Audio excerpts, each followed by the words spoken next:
வணக்கம். சுப்ரீம் செய்திகளுக்காக இரா செல்வமணி. இன்றைய முதன்மை செய்திகள். புதுச்சேரி மாநிலம் முழுவதும் 10ஆம் வகுப்பு மற்றும் 12ஆம் வகுப்பு சிபிஎஸ்இ மாணவர்களுக்கு இன்று பொதுத் தேர்வு தொடங்கியது. தேசிய ஜனநாயக கூட்டணி ஆட்சியில் புதுச்சேரி ஊழல் கேந்திரமாக மாற்றப்பட்டுள்ளது. காங்கிரஸ் கட்சியின் அகில இந்திய பொதுச் செயலாளர் கே.சி. வேணுகோபால் குற்றச்சாட்டு. புதுவையில் வீட்டின் மீது பெட்ரோல் குண்டு வீச்சு. காவல்துறை வழக்கு பதிந்து 3 நபர்களை தேடி வருகின்றனர். இனி விரிவான செய்திகள். புதுச்சேரி மாநிலம் முழுவதும் 10 மற்றும் 12ஆம் வகுப்பு சிபிஎஸ்இ மாணவர்களுக்கு இன்று பொதுத் தேர்வு தொடங்கியது. இதில் 10ஆம் வகுப்பு தேர்வை 122 பள்ளிகளைச் சேர்ந்த 5638 மாணவர்களும், 12ஆம் வகுப்பு தேர்வை 60 பள்ளிகளைச் சேர்ந்த 5566 மாணவர்களும் எழுதுகின்றனர். புதுச்சேரியில் 10ஆம் வகுப்பு மற்றும் 12ஆம் வகுப்பு மத்திய இடைநிலை கல்வி வாரிய சிபிஎஸ்இ பொதுத் தேர்வுகள் 17ஆம் தேதி இன்று முதல் வருகின்ற மார்ச் 9ஆம் தேதி வரை புதுச்சேரி, காரைக்கால், மாஹே மற்றும் ஏனாம் பகுதிகளில் நடைபெறுகிறது. இந்த தேர்வு புதுச்சேரி பகுதியில் 25 தேர்வு மையங்களும், காரைக்கால் பகுதியில் 8 தேர்வு மையங்களும், மாஹே, ஏனாம் பகுதியில் தலா 2 தேர்வு மையங்களும் தேர்வு செய்யப்பட்டு தேர்வு நடைபெறுகிறது. இன்று காலை சாமி தரிசனம் செய்துவிட்டு பள்ளிக்கு வந்த மாணவ மாணவிகள் ஆர்வமுடன் தேர்வுகளை எழுதி வருகின்றனர்.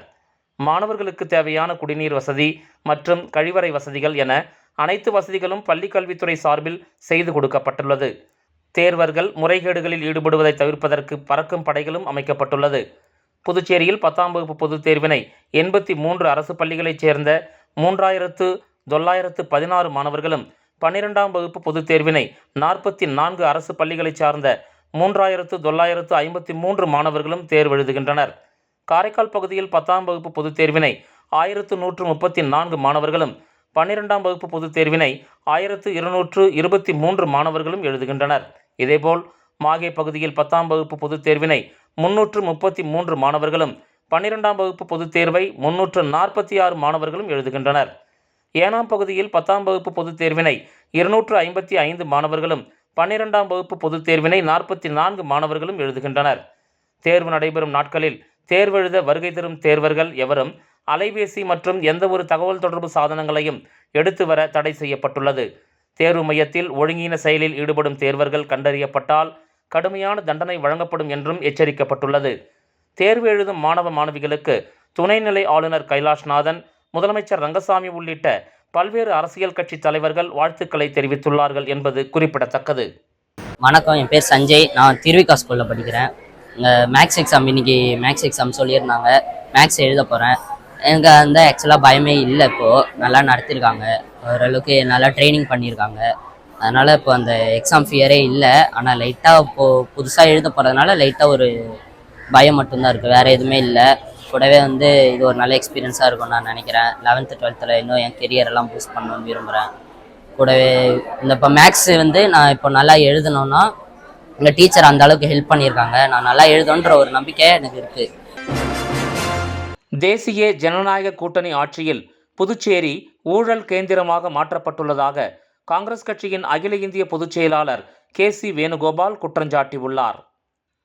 புதுச்சேரியில் ஆளும் என்ஆர் காங்கிரஸ் பாஜக அரசின் செயல்பாடுகளை கண்டித்தும், புதுச்சேரியில் நேர்மையான நிர்வாகத்தை அளிப்பது, இளைஞர்களுக்கு வேலைவாய்ப்பை ஏற்படுத்தி கொடுப்பது, பொது சொத்துக்களை பாதுகாப்பது, அதிகாரத்தில் இருப்பவர்களிடமிருந்து மக்களை காப்பாற்றுவது என்ற குறிக்கோளுடன் புதுச்சேரியில் உள்ள 23 தொகுதிகளில் காங்கிரஸ் சார்பில் கடந்த மாதம் 21ஆம் தேதி முதல் புதுச்சேரிக்கான நடைப்பயணம் என்ற தலைப்பில் பாத யாத்திரை நடைபெற்றது.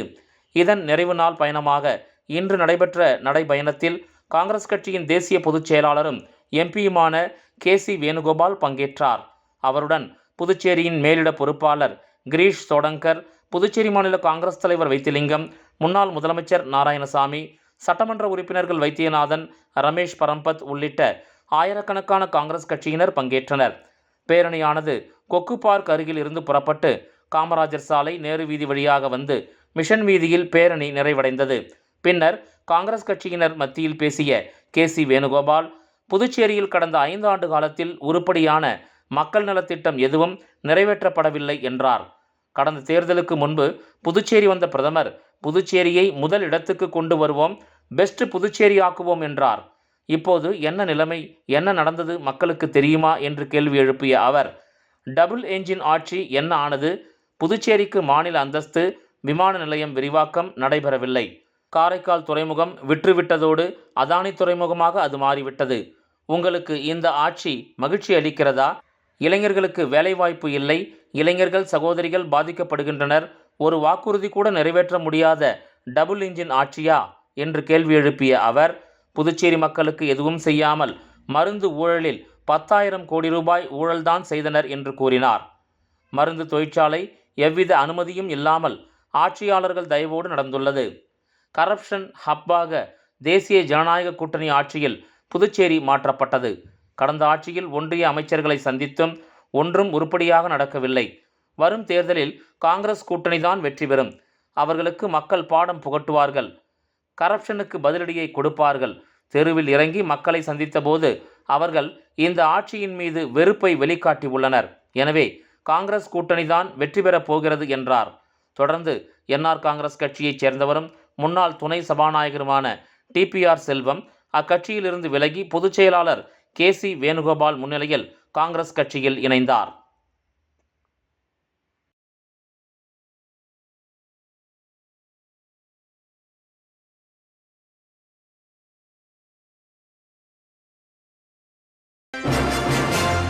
டிரைவர் ஒருவர் வீட்டில் பெட்ரோல் குண்டு வீசப்பட்டுள்ளது. இதுகுறித்து காவல்துறை வழக்கு பதிந்து 3 நபர்களை தேடி வருகின்றனர். புதுச்சேரி நயினார் மண்டபத்தைச் சேர்ந்த ரமேஷ் டிரைவரான இவரின் வீட்டில் நேற்று அதிகாலை 3:30 மணிக்கு முகத்தில் துணி அணிந்து கொண்டு பைக்கில் வந்த 3 நபர்கள் வீட்டின் கேட்டின் மீது பெட்ரோல் குண்டு வீசி உள்ளனர். தொடர்ந்து கற்களை கொண்டு தாக்கி உள்ளனர். இதனால் சத்தம் கேட்டு ரமேஷின் அம்மா கதவை திறந்து பார்த்தபோது வீட்டின் கேட் தீப்பற்றி எரிந்து கொண்டிருந்ததைக் கண்ட அவர் அச்சத்தில் கூச்சலிட்டார். அப்போது அங்கிருந்த 3 நபர்கள், உங்கள் குடும்பத்தையே இதேபோல் பெட்ரோல் ஊற்றி கொளுத்தி விடுவோம் என மிரட்டிவிட்டு அங்கிருந்து தப்பிச் சென்றனர். பெட்ரோல் குண்டு வீசிவிட்டு மிரட்டல் விடுத்தது யார் என அருகில் உள்ள சிசிடிவி கேமராவில் பார்த்ததில் அவர்கள் அதே பகுதியைச் சேர்ந்த கவிக்குயில் வீதியைச் சேர்ந்த ராம்மோகன், திலீப், அவரது உறவினர் சூர்யா மற்றும் அடையாளம் தெரியாத ஒரு நபர் என தெரிய வந்தது. இதுகுறித்து ரமேஷ் அளித்த புகாரின் அடிப்படையில் முதலியார்பேட்டை காவல்துறையினர் வழக்கு பதிவு செய்து 3 பேரையும் தேடி வருகின்றனர்.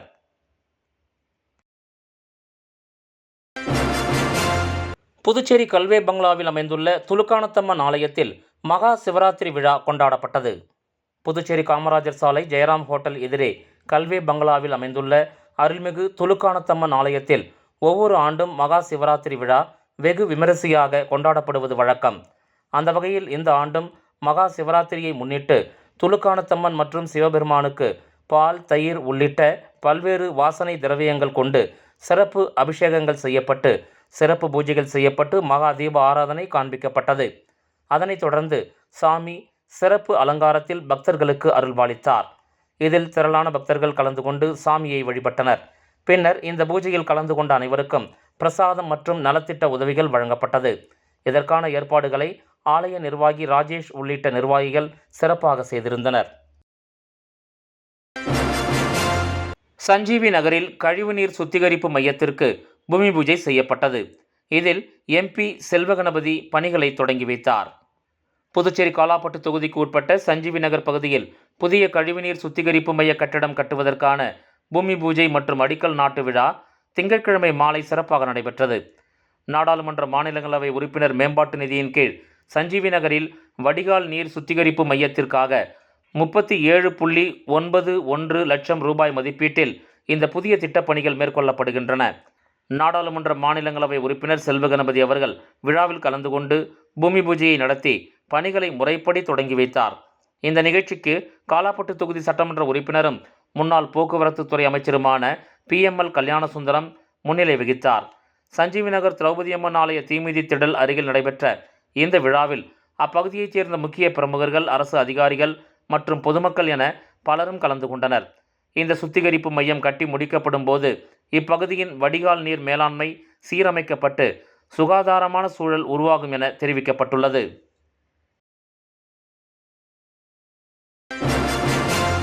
புதுவை மாநிலம் காலாப்பட்டு தொகுதிக்கு உட்பட்ட ஆலங்குப்பம் கிராமத்தில் மாசி மாத அமாவாசையை முன்னிட்டு அங்காள பரமேஸ்வரி அம்மன் ஆலயத்தில் நடைபெற்ற மயான கொள்ளை விழாவில் ஆயிரக்கணக்கான பக்தர்கள் பங்கேற்று சாமி தரிசனம் செய்தனர். புதுவை மாநிலம் காலாப்பட்டு தொகுதிக்கு உட்பட்ட ஆலங்குப்பம் கிராமத்தில் அமைந்துள்ள அங்காள பரமேஸ்வரி அம்மன் கோயில் மயான கொள்ளை விழா கடந்த 12ஆம் தேதி கொடியேற்றத்துடன் விழா துவங்கியது. இதனைத் தொடர்ந்து கடந்த 14ஆம் தேதி தேர்வு செய்யப்பட்ட பக்தர்களுக்கு 50 கிலோ மிளகாய் கரைசல் அபிஷேகம் செய்யப்பட்டது. இதனைத் தொடர்ந்து தினந்தோறும் அங்காள அம்மனுக்கு பல்வேறு பூஜைகள் செய்யப்பட்டு வந்த நிலையில் முக்கிய நாளான 16ஆம் தேதி வல்லால கண்டானை அங்காள அம்மன் வதம் செய்யும் நிகழ்ச்சியை தொடர்ந்து மயான கொள்ளை விழா நடைபெற்றது. இதில் பங்கேற்ற பக்தர்கள் காளி, நிசாசினி, சுடுகாட்டு காளி, காட்டேரி, நரிக்குரத்தி உள்ளிட்ட பல்வேறு வேடம் அணிந்து ஆக்ரோஷத்துடன் சுடுகாட்டை நோக்கி ஆடி சென்றது பக்தர்களை பக்தியின் உச்சத்திற்கே கொண்டு சென்றது. மேலும் மயான கொள்ளையின் போது சுற்றுவட்டார பகுதியைச் சேர்ந்த ஆயிரக்கணக்கான பக்தர்கள் தங்கள் நிலங்கள், விளைந்த காய்கறிகள், பழங்கள் போன்றவற்றை கொள்ளையிட்டு சாமி தரிசனம் செய்தனர். இவ்விழாவிற்கான ஏற்பாடுகளை ஆலய அறங்காவல் குழுவினர் மற்றும் கிராம பொதுமக்கள் செய்திருந்தனர்.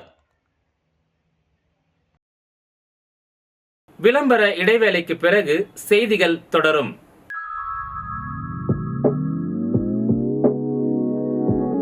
ஜோசாலுகாஸில் இயர் எண்ட் சேல் வந்தாச்சு. தங்க நகைகளுக்கான சேதார கட்டணத்தில் பிளாட் 50% தள்ளுபடி பெறுங்கள். இப்பவே ஷாப்பிங் செய்யுங்க.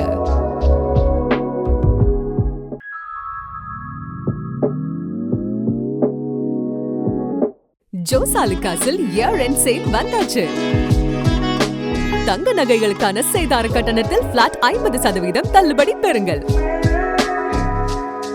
இப்பவே ஷாப்பிங் செய்யுங்க. செய்திகள் தொடர்கின்றன. ஆளுநர் அனுமதி பெற்று PNL நிறுவன சொத்துக்களை ஏலம் விட்டு வங்கிகளில் உள்ள அடமான நகைகள் மீட்டுத் தரப்படும் என முதலீட்டாளர்களிடம் முதலமைச்சர் ரங்கசாமி உறுதியளித்துள்ளார்.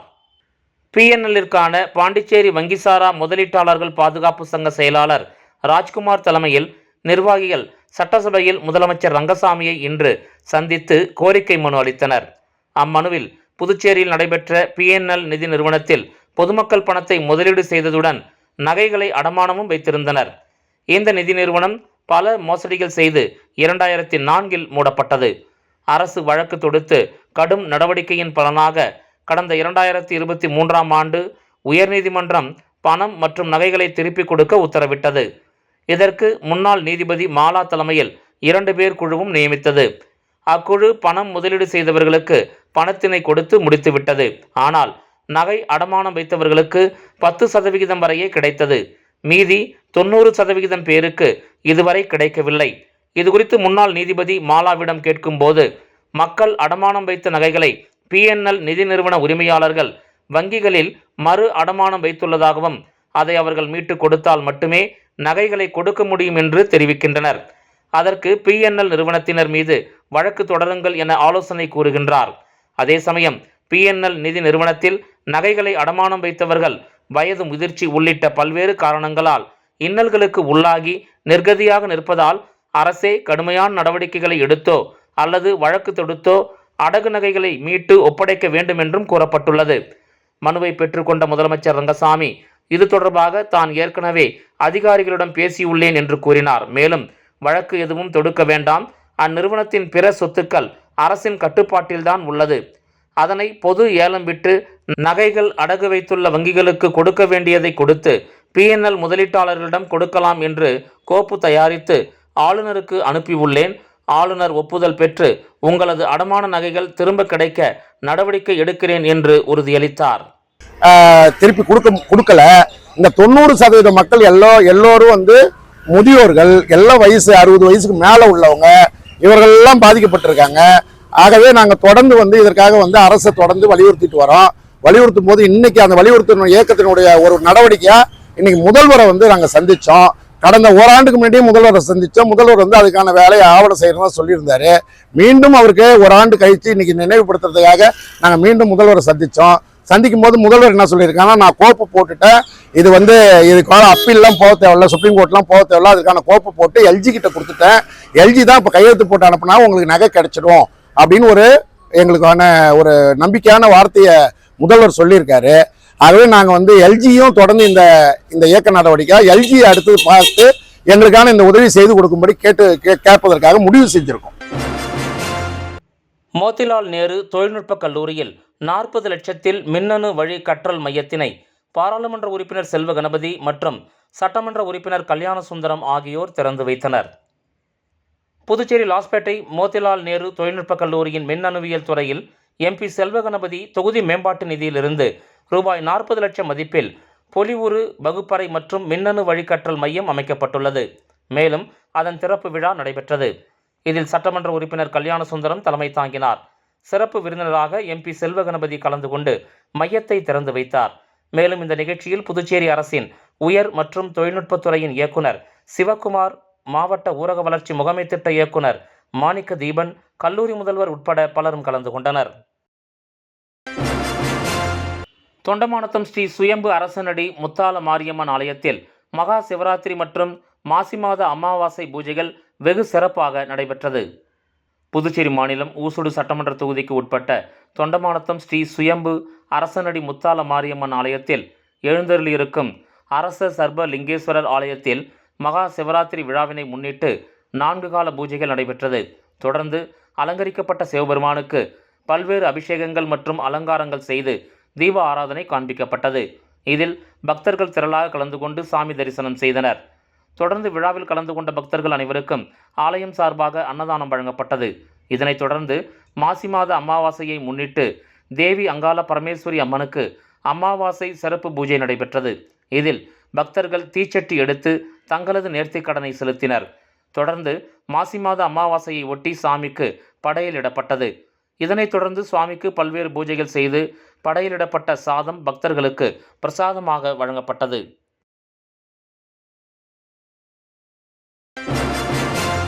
புதுச்சேரியில் உள்ள ஸ்ரீ குரத்தி பரமேஸ்வரி அம்மன் ஆலயத்தில் நடைபெற்ற 41ஆம் ஆண்டு மாசி மாத அமாவாசையை ஒட்டி நடைபெற்ற பால்குட ஊர்வலத்தில் 500க்கும் மேற்பட்டோர் கலந்து கொண்டு பால்குடம் எடுத்து ஊர்வலமாக சென்றனர். புதுச்சேரி புதுநகரில் அருள்மிகு ஸ்ரீ குரத்தி பரமேஸ்வரி அம்மன் ஆலயம் உள்ளது. இந்த ஆலயத்தில் 41ஆம் ஆண்டு மாசி மாத அமாவாசை பூஜை வெகு விமரிசையாக நடைபெற்றது.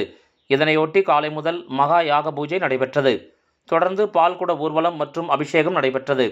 கங்கையம்மன் குளக்கரையிலிருந்து 500க்கும் மேற்பட்ட பக்தர்கள் பால்குடம் எடுத்து ஊர்வலமாக புறப்பட்டு புதுநகரில் எழுந்தருளியிருக்கும் ஸ்ரீ குரத்தி பரமேஸ்வரி அம்மன் கோயிலுக்கு வந்து தங்களின் நேர்த்திக் கடனை செலுத்தினர்.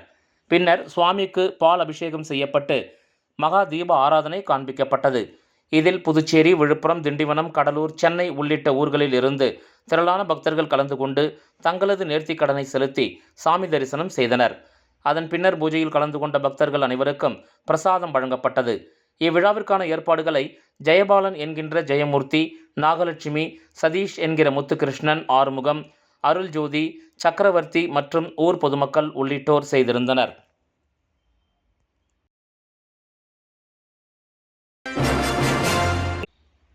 ராஜீவ்காந்தி அரசு பெண்கள் மற்றும் குழந்தைகள் மருத்துவமனையில் இருவேறு திட்டங்கள் செயல்பட்டு வருகிறது. இந்த இருவேறு திட்டங்களின் வருடாந்திர நிர்வாக குழு கூட்டம் மாவட்ட ஆட்சியர் தலைமையில் நடைபெற்றது. ராஜீவ்காந்தி அரசு பெண்கள் மற்றும் குழந்தைகள் மருத்துவமனை புதுச்சேரியில் உள்ள ஒரு புகழ்பெற்ற மற்றும் தனித்துவமான சுகாதார நிறுவனமாகும். இது மகப்பேறு, மகளிர் மருத்துவம் மற்றும் குழந்தை மருத்துவத்தில் உயர்தர சேவைகளை வழங்குவதில் பெயர் பெற்றது. இந்த மருத்துவமனை இப்பகுதியில் உள்ள தனியார் மருத்துவமனைகளுக்கு இணையாக செயல்படுகிறது. மேலும் பெரும்பாலும் தரத்தை மேம்படுத்தி சேவை வழங்குகிறது. இம்மருத்துவமனை 450 படுக்கைகளுடன் செயல்படுகிறது. தினசரி சுமார் 1000 வெளி நோயாளர் சுமையை நிர்வகிக்கிறது மற்றும் ஆண்டுக்கு சராசரியாக 7000க்கும் மேற்பட்ட பிரசவங்களை கையாளுகிறது.